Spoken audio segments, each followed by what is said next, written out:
Baik, selamat siang. Di sini saya akan mencoba menjawab pertanyaan mengenai ujian tengah semester bank dan lembaga keuangan lainnya sesuai dengan apa yang saya pelajari. Sebelum itu saya akan memperkenalkan diri terlebih dahulu. Perkenalkan, nama saya Sinta Metasari Putri, NIM 18103080. Baik, langsung saja saya mulai menjawab pertanyaan dari nomor 1. Pertanyaan pertama yaitu sebutkan layanan yang diberikan oleh Bank Umum dan BPR. Jadi, Bank Umum itu memberikan pelayanan berupa memberikan kredit, menghimpun dana dalam bentuk simpanan, dan menerbitkan surat atas pengakuan hutang, menjual, membeli, dan menjamin risiko atas surat pengakuan hutang, wesel, sertifikat Bank Indonesia, kertas perbendaharaan negara, obligasi, dan lainnya. Meminjamkan dana atau menempatkan dana, entah itu memakai sarana telekomunikasi, memakai surat, atau memakai wesel. Selanjutnya, menerima pembayaran atas tagihan surat berharga. Selanjutnya, menyediakan tempat penyimpanan surat berharga dan barang. Selanjutnya, melakukan utang piutang. Selanjutnya, melakukan kegiatan valuta asing, melakukan kegiatan dalam hal penyertaan modal bank maupun perusahaan lain, bertindak sebagai pengurus dan pendiri dana pensiun berdasarkan peraturan perundang-undangan. Selanjutnya, pelayanan yang diberikan oleh BPR yaitu sama seperti bank umum, BPR juga memberikan pelayanan berupa pemberian kredit. Bank BPR menghimpun dana masyarakat berupa tabungan deposito berjangka ataupun lainnya yang serupa. Bank BPR menawarkan penempatan dana dan pembiayaan melalui prinsip syariah berdasarkan ketetapan dari Bank Indonesia. Bank BPR menempatkan dananya berbentuk sertifikat Bank Indonesia, sertifikat deposito, tabungan bank lain, dan deposito berjangka.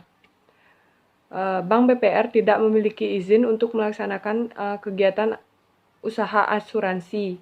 Bank BPR tidak memiliki izin untuk melaksanakan penyertaan modal. Bank BPR tidak memiliki izin untuk melaksanakan kegiatan valuta asing. Bank BPR tidak menerima simpanan berbentuk giro. Bank BPR tidak bisa ikut serta dalam menjalankan lalu lintas pembayaran ekspor-impor atau antar negara. Baik, pertanyaan nomor 2, jelaskan secara ringkas bagaimana bank memperoleh sumber dana.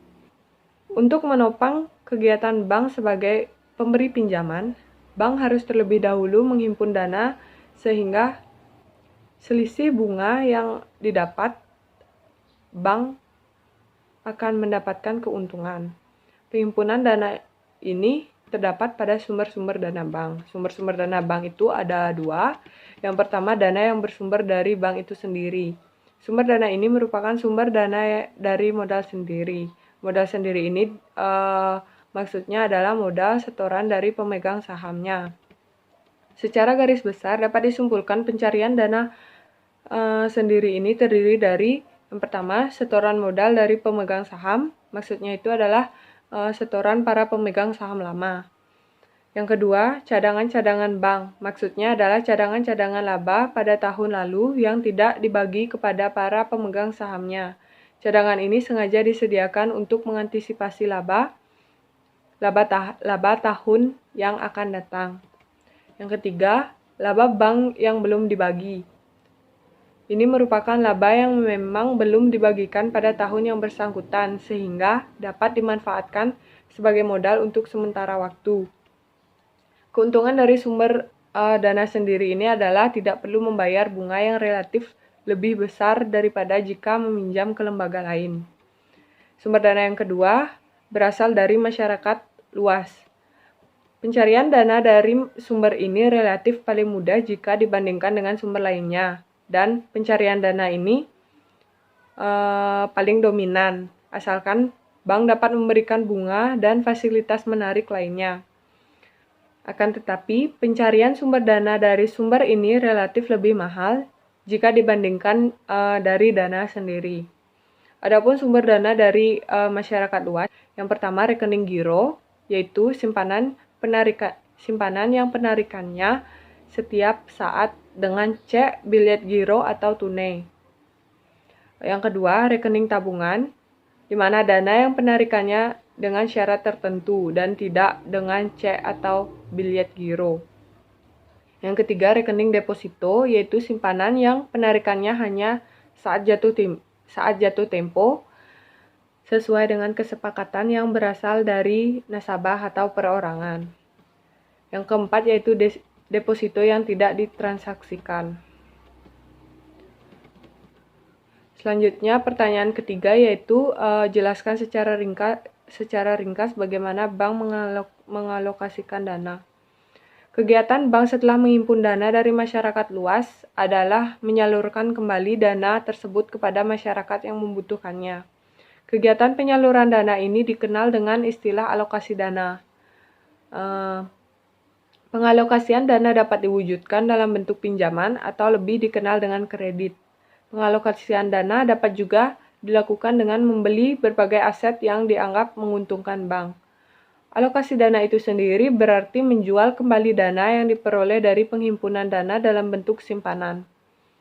Penjualan dana ini ditujukan agar perbankan dapat memperoleh keuntungan seoptimal mungkin. Dalam mengalokasikan dana, pihak perbankan membaginya ke dalam persentase-persentase tertentu sesuai dengan kondisi yang terjadi di dalam perekonomian pada saat itu. Dalam melakukan pengalokasian dana ke masyarakat, pihak perbankan membebankan bunga dengan persentase tertentu sesuai dengan penetapan harga bunga oleh Bank Indonesia. Pertanyaan keempat yaitu apa peran Bank Indonesia sebagai bank sentral? Peran Bank Indonesia sebagai Bank Sentral Indonesia digolongkan sebagai lembaga negara yang independen, bebas dari campur tangan pemerintah dan atau pihak-pihak lainnya, kecuali untuk hal-hal yang secara tegas diatur dalam undang-undang. Bank Sentral adalah lembaga negara yang bertugas membantu Presiden dalam melaksanakan kebijakan moneter. Di Indonesia, peran Bank Sentral diemban oleh Bank Indonesia. Sebagai Bank Sentral, Bank Indonesia berperan untuk mencapai dan memelihara kestabilan nilai rupiah. Peran ini jugalah yang kemudian menjadi tujuan Bank Indonesia. Adapun tugas pokok Bank Indonesia, yang pertama menetapkan dan melaksanakan kebijakan moneter, yang kedua mengatur dan menjaga kelancaran sistem pembayaran, yang ketiga mengatur dan mengawasi bank. Tugas menetapkan dan melaksanakan kebijakan moneter oleh Bank Indonesia. Jadi seperti yang dijelaskan sebelumnya, Bank Indonesia ini memiliki tujuan mencapai dan memelihara kestabilan nilai rupiah.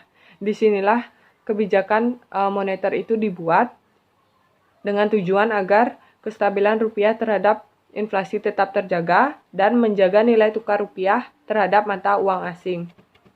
Bank Indonesia juga mempunyai tugas untuk mengatur dan menjaga kelancaran sistem pembayaran.